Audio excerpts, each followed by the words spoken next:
ನಿಮಗೂ ಅದೊಂದು ಸಂದೇಶವಾಗಿರಬೇಕು ಅವರ ಜೀವನವು. ನಿನ್ನೆ ನಾನು ಹುಟ್ಟುಹಬ್ಬದ ಸಂದರ್ಭದಲ್ಲಿ ಒಂದಷ್ಟು ಟಿ ವಿ ಇದರಲ್ಲಿ ನಾನು ನೋಡ್ತಾ ಇದ್ದೆ. ಅವರು ಎಲ್ಲ ಅಭಿಮಾನಿಗಳ ಹತ್ರನೂ ಕೇಳ್ಕೊಂಡಿದ್ದಾರೆ, ನನಗೆ ಯಾರು ಕೇಕ್ ತರಬೇಡಿ, ಹಾರ ತರಬೇಡಿ, ನಿಮ್ಗೆ ಇಷ್ಟ ಇದ್ದರೆ ನೀವು ಬೇರೆಯವ್ರಿಗೆ, ಬಡವರಿಗೆ ಉಪಯೋಗ ಆಗೋ ಅಂಥದ್ದನ್ನು, ಅಂದರೆ ಅಕ್ಕಿ ಇರ್ಬೋದು, ಇನ್ನೊಂದಿರ್ಬೋದು, ಆ ರೀತಿ ನಾನು ತಗೊಂಬಂದು ಕೊಡಿ, ನಾನು ಎಲ್ಲರಿಗೂ ಹಂಚ್ತೀನಿ ಅಂದರು. ನನಗೆ ಕೇಳಿದ್ರೆ ಸಚಿಗೆ ಟಿಕೆಟ್ ಕೇಳ್ತೀರಾ, ಅಭಿಷೇಕ್ಗೆ ಟಿಕೆಟ್ ಕೇಳ್ತೀರಾ ಅಂತ ಕೇಳಿದ್ರೆ ನಾನು ಸಚಿಗೆ ಕೇಳ್ತೀನಿ ಅನ್ನೋಂಥ ಮಾತನ್ನು ನಾನು ಹೇಳಿದ್ದೆ. ಅದೇ ಮಾತನ್ನು ನಾನು ಉಳಿಸ್ಕೊಂಡು ಬಂದೆ. ಇವತ್ತಿನ ದಿನ ಎಷ್ಟು ಖುಷಿಯಾಗುತ್ತೆ ಅಂದರೆ, ಇವತ್ತು ಬರೀ ಒಂದು ಬೆಳ್ಳಿ ಪರ್ವ D25 ಮಾತ್ರ ಅಲ್ಲ, ನಿನ್ನೆ ಅಷ್ಟೇ ಹುಟ್ಟುಹಬ್ಬವನ್ನು ಆಚರಿಸ್ಕೊಂಡು ಅಷ್ಟೇ ಅಲ್ಲ, ಸಿನಿಮಾ ರಂಗದಲ್ಲಿ 25 ವರ್ಷಗಳು, ಕಾಟೇರ ಸಿನಿಮಾ 50 ದಿನಗಳ ಒಂದು ಸಂಭ್ರಮ ಅದು ಆಗಿದೆ. ನೀವೇ ನೋಡಿದ್ದೀರಾ.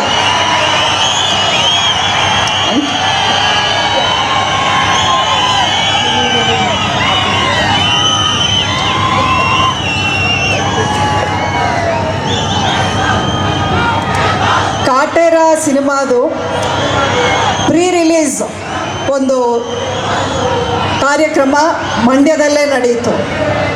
ಆ ಸಮಯದಲ್ಲೇ ನಾನು ಹೇಳಿದ್ದೆ, ಈ ಸಿನಿಮಾ ರಿಲೀಸ್ ಆಗಿ ದೊಡ್ಡ ಹಿಟ್ ಆಗೇ ಆಗುತ್ತೆ. ಆ ಒಂದು ಸಂಭ್ರಮವನ್ನು ನಾವು ಮತ್ತೆ ಮಂಡ್ಯದಲ್ಲೇ ಮಾಡ್ತೀವಿ ಅನ್ನೋವಂಥ ಮಾತನ್ನು ಹೇಳಿದ್ದೆ. ಅದು ಈಗ ನಿಜಾನೇ ಆಯಿತು ನೋಡಿ. ನಿಮ್ಮೆಲ್ಲರ ಒಂದು ನಿರೀಕ್ಷೆಗಿಂತಲೂ ಒಂದು ಒಳ್ಳೆ ಸಿನಿಮಾ, ಒಳ್ಳೆ ಒಂದು ಪಾತ್ರ, ಅದಕ್ಕಿಂತ ಒಳ್ಳೆ ನಟನೆ ಅದರಲ್ಲಿ ದರ್ಶನ ಮಾಡಿ ಅವರ ಒಂದು ಈ ಒಂದು ಸಿನಿಮಾಗಳ ಒಂದು ಪಟ್ಟಿಗೆ ಕಾಟೇರ ಎಲ್ಲೋ ಕರ್ಕೊಂಡೋಗಿ ಕೂರಿಸ್ಬಿಟ್ಟಿದೆ. ದರ್ಶನ್ 25 ವರ್ಷ ಅಂದರೆ ಅದೇನೋ ಸಾಧಾರಣವಾಗಿ 25 ವರ್ಷಗಳು ಏನೋ ಹಾಗೆ ಕಳೆದೋಗಿ ಬಂದಿದ್ದ ಒಂದು ಜರ್ನಿ ಅಲ್ಲ. ಅದು ಒಂದು ಹೆಮ್ಮೆಯ ವಿಷಯ ನನಗೇನು ಅಂದರೆ, ದರ್ಶನ್ ಹೀರೋ ಆಗಿ ಮೊದಲನೆಯ ಹೆಜ್ಜೆ ಮೆಜೆಸ್ಟಿಕ್ ಚಿತ್ರದ ಪೂಜಾ ಸಮಾರಂಭಕ್ಕೆ ನಾನು ಅಂಬರೀಷ್ ಅವರು ಆ ಪೂಜೆಗೆ ಹೋಗಿ, ನಮ್ಮ ಮನೆ ಪಕ್ಕನೇ ವೆಂಕಟೇಶ್ವರ ಸ್ವಾಮಿ ದೇವಸ್ಥಾನ, ಅದರಲ್ಲಿ ಆ ಮುಹೂರ್ತದ ಒಂದು ಸಮಾರಂಭಕ್ಕೆ ನಾವು ಹೋಗಿದ್ವಿ. ದರ್ಶನ್ ಆವಾಗಿನೇನು ಚಿಕ್ಕ ಹುಡುಗ, 22-23 ವಯಸ್ಸೇನು, ಈಗಲೂ 27 ಅಷ್ಟೇ ಕಾಣ್ತಿದೆಯಾ ಬಿಡು, 47 ಏನು ಕಾಣಿಸ್ತಿಲ್ಲ ಅಲ್ವಾ? ಕರೆಕ್ಟಾ? ಸೊ 47 ಅಂತ ಎಲ್ಲರೂ ಹೇಳೋಕೆ ಹೋಗಬೇಡಿ, ಅವ್ನಿಗಿನ್ನೂ 27 ನನ್ನ ಪ್ರಕಾರ. ಯಾಕೆಂದ್ರೆ ನನ್ನ ತಾಯಿಗೆ ಯಾವಾಗಲೂ ಮಕ್ಕಳು ಥರನೇ ಕಾಣ್ತಾರೆ ದೊಡ್ಡವರಾಗಿ ಬೆಳೆದ ಮೇಲೂ. ಈ 25 ವರ್ಷಗಳಲ್ಲಿ ಚಾಲೆಂಜಿಂಗ್ ಸ್ಟಾರ್ ಅಂದರೆ ಬರೀ ಅವರು ಬೇರೆಯವ್ರನ್ನ ಚಾಲೆಂಜ್ ಮಾಡಿದ್ದಲ್ಲ, ಅವ್ರ ಲೈಫಲ್ಲಿ ಎಷ್ಟು ಸವಾಲುಗಳನ್ನು ಎದುರಿಸಿ ಈ ಒಂದು 25 ವರ್ಷಗಳ ಒಂದು ಸಾಧನೆ ಅಂತ ಇವತ್ತು ಏನು ನಿಂತ್ಕೊಂಡಿದ್ದಾರೆ, ಅದರ ಹಿಂದೆ ಎಷ್ಟು ಕಷ್ಟ, ಎಷ್ಟು ಶ್ರಮ, ಎಷ್ಟು ಪ್ರೀತಿಯನ್ನು ಅವರು ಗಳಿಸಿದ್ದಾರೆ ಅಭಿಮಾನಿಗಳ ಹತ್ರ ಅನ್ನೋದನ್ನು ಎಂದಿಗೂ ಮರೆಯೋಕ್ಕೆ ಸಾಧ್ಯ ಇಲ್ಲ. ನಿಜಕ್ಕೂ ಒಬ್ಬರ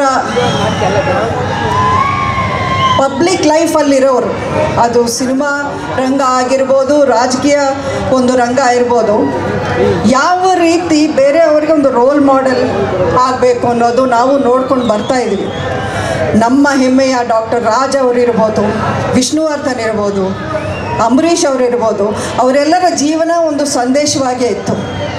ಇವತ್ತು ಅಭಿಮಾನಿಗಳು ನೀವು ಇಷ್ಟು ಜನ ಅವ್ರನ್ನ ಇಲ್ಲಿ ಸೇರಿ ಅವ್ರ ಜೊತೆ ನೀವು ಸೆಲೆಬ್ರೇಟ್ ಮಾಡ್ತಾ ಇದ್ದೀರಾ. ಜೊತೆಗೆ ಅವರ ಜೀವನದಲ್ಲಿ, ದರ್ಶನ್ ಜೀವನದಲ್ಲಿ ಯಾವ ರೀತಿ ಅವರು ಕಷ್ಟಪಟ್ಟು ಇವತ್ತು ಈ ಎತ್ತರಕ್ಕೆ ಅವರು ಬೆಳೆದಿದ್ದಾರೆ ಅನ್ನೋದನ್ನು ನೀವು ಯಾವತ್ತೂ ಮರೆಯಬಾರ್ದು. ನಿಮಗೂ ಅದೊಂದು ಸಂದೇಶವಾಗಿರಬೇಕು ಅವರ ಜೀವನವು. ನಿನ್ನೆ ನಾನು ಹುಟ್ಟುಹಬ್ಬದ ಸಂದರ್ಭದಲ್ಲಿ ಒಂದಷ್ಟು ಟಿ ವಿ ಇದರಲ್ಲಿ ನಾನು ನೋಡ್ತಾ ಇದ್ದೆ. ಅವ್ರು ಎಲ್ಲ ಅಭಿಮಾನಿಗಳ ಹತ್ರನೂ ಕೇಳ್ಕೊಂಡಿದ್ದಾರೆ, ನನಗೆ ಯಾರು ಕೇಕ್ ತರಬೇಡಿ, ಹಾರ ತರಬೇಡಿ, ನಿಮ್ಗೆ ಇಷ್ಟ ಇದ್ದರೆ ನೀವು ಬೇರೆಯವ್ರಿಗೆ, ಬಡವರಿಗೆ ಉಪಯೋಗ ಆಗೋ ಅಂಥದ್ದನ್ನು, ಅಂದರೆ ಅಕ್ಕಿ ಇರ್ಬೋದು, ಇನ್ನೊಂದಿರ್ಬೋದು, ಆ ರೀತಿ ನಂಗೆ ತಗೊಂಬಂದು ಕೊಡಿ, ನಾನು ಎಲ್ಲರಿಗೂ ಹಂಚ್ತೀನಿ ಅಂದರು.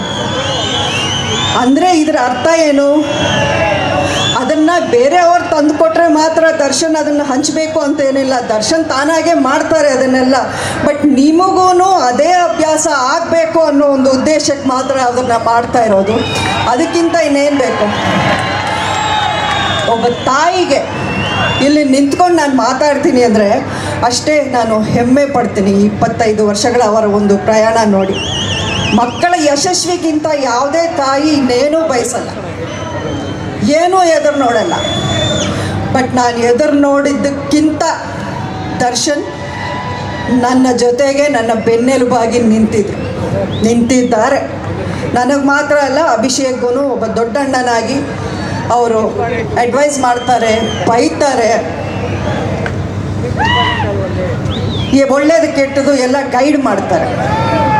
ಅದಕ್ಕಿಂತ ನಾನು ದರ್ಶನ್ಗೆ ಹೇಳ್ತೀನಿ, ಅಪ್ಪ ನನಗೆ ಎಷ್ಟೋ ಧೈರ್ಯ ಇದೆ, ಇವತ್ತಿನ ದಿನ ಅಂಬರೀಷ್ ಅವರು ನಮ್ಮೊಂದಿಗೆ ಇಲ್ಲ, ಆದ್ರೂ ನೀನಿದೆಯಾ, ಅಬ್ಬಿಗೆ ನೀನಿದೆಯಾ, ಇರಬೇಕು ಅಂತ ನಾನು ಹೇಳ್ತೀನಿ.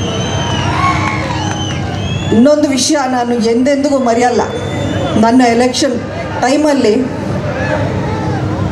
ನನ್ನ ಮನಸ್ಥಿತಿ ಆವಾಗ ಯಾವ ರೀತಿ ಇರುತ್ತೆ ಅನ್ನೋದನ್ನು ಹೇಳೋಕೆ ಸಾಧ್ಯನೇ ಇಲ್ಲ. ನನ್ನ ಜೊತೆಯಲ್ಲಿದ್ದವರು, ನನ್ನ ಹತ್ರ ಇರೋವ್ರಿಗೆ ಮಾತ್ರ ಅದು ಗೊತ್ತಿತ್ತು.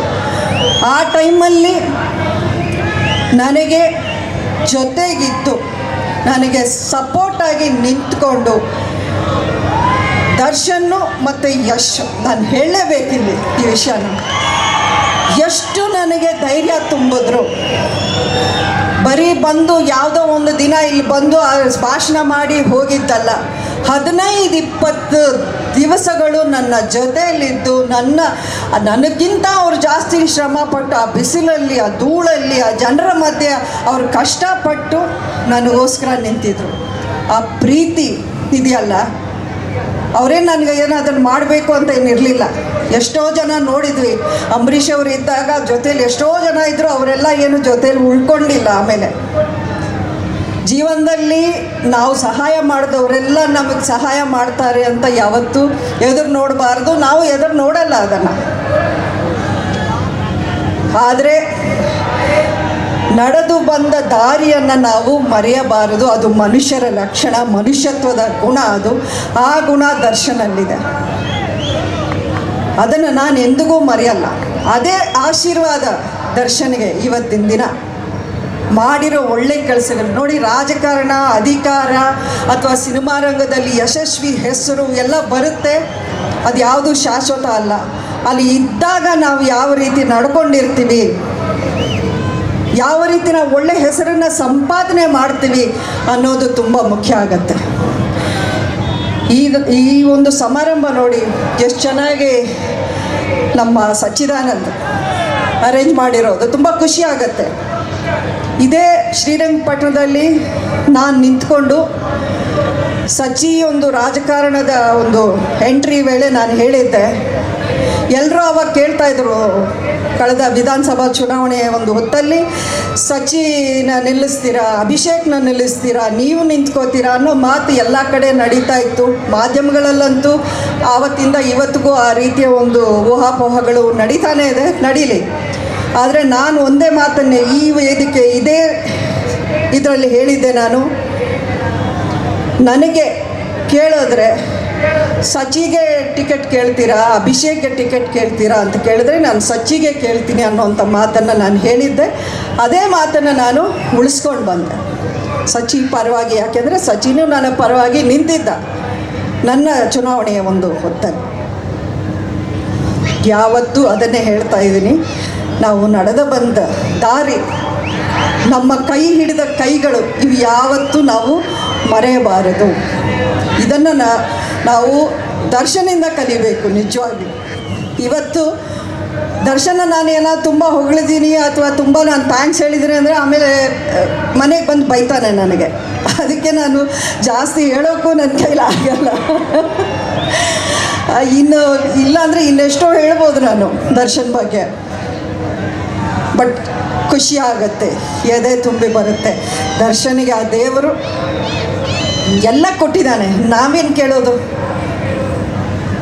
ಅವನಿಗೆ ಎಲ್ಲ ರೀತಿಯ ಸಕ್ಸಸ್, ಒಳ್ಳೆ ಹೆಸರು, ಕೋಟ್ಯಾಂತರ ಜನ ಅಭಿಮಾನಿಗಳು ಎಲ್ಲ ಕೊಟ್ಟಿದ್ದಾರೆ. ನಾನು ಕೇಳೋದು ನೆಮ್ಮದಿಯಿಂದ ಸಂತೋಷದಿಂದ ಇರಬೇಕು, 100 ವರ್ಷ ಹೀಗೆ ಇರಬೇಕು, ಎಲ್ಲರನ್ನ ಜೊತೆಗೂಡಿಸ್ಕೊಂಡು ಎಲ್ರಿಗೂ ಸಪೋರ್ಟ್ ಮಾಡುವಂಥ ಒಂದು ಗುಣ ಇದೆಯಲ್ಲ, ಅದನ್ನು ಹಾಗೆ ಉಳಿಸ್ಕೋಬೇಕು.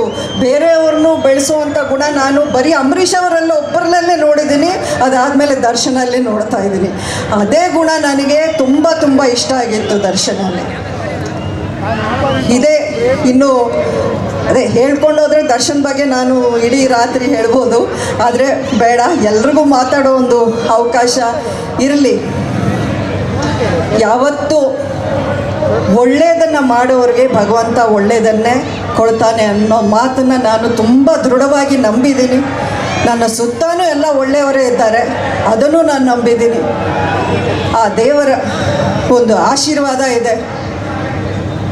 ಅಂಬರೀಷ್ ಅವರಿದ್ದಾರೆ ಇಲ್ಲಿ, ನನ್ನ ಹಿಂದೆ ನನ್ನ ಮಕ್ಕಳಿದ್ದಾರೆ, ಅಷ್ಟೇ, ಇನ್ನೇನು ಬೇಡ.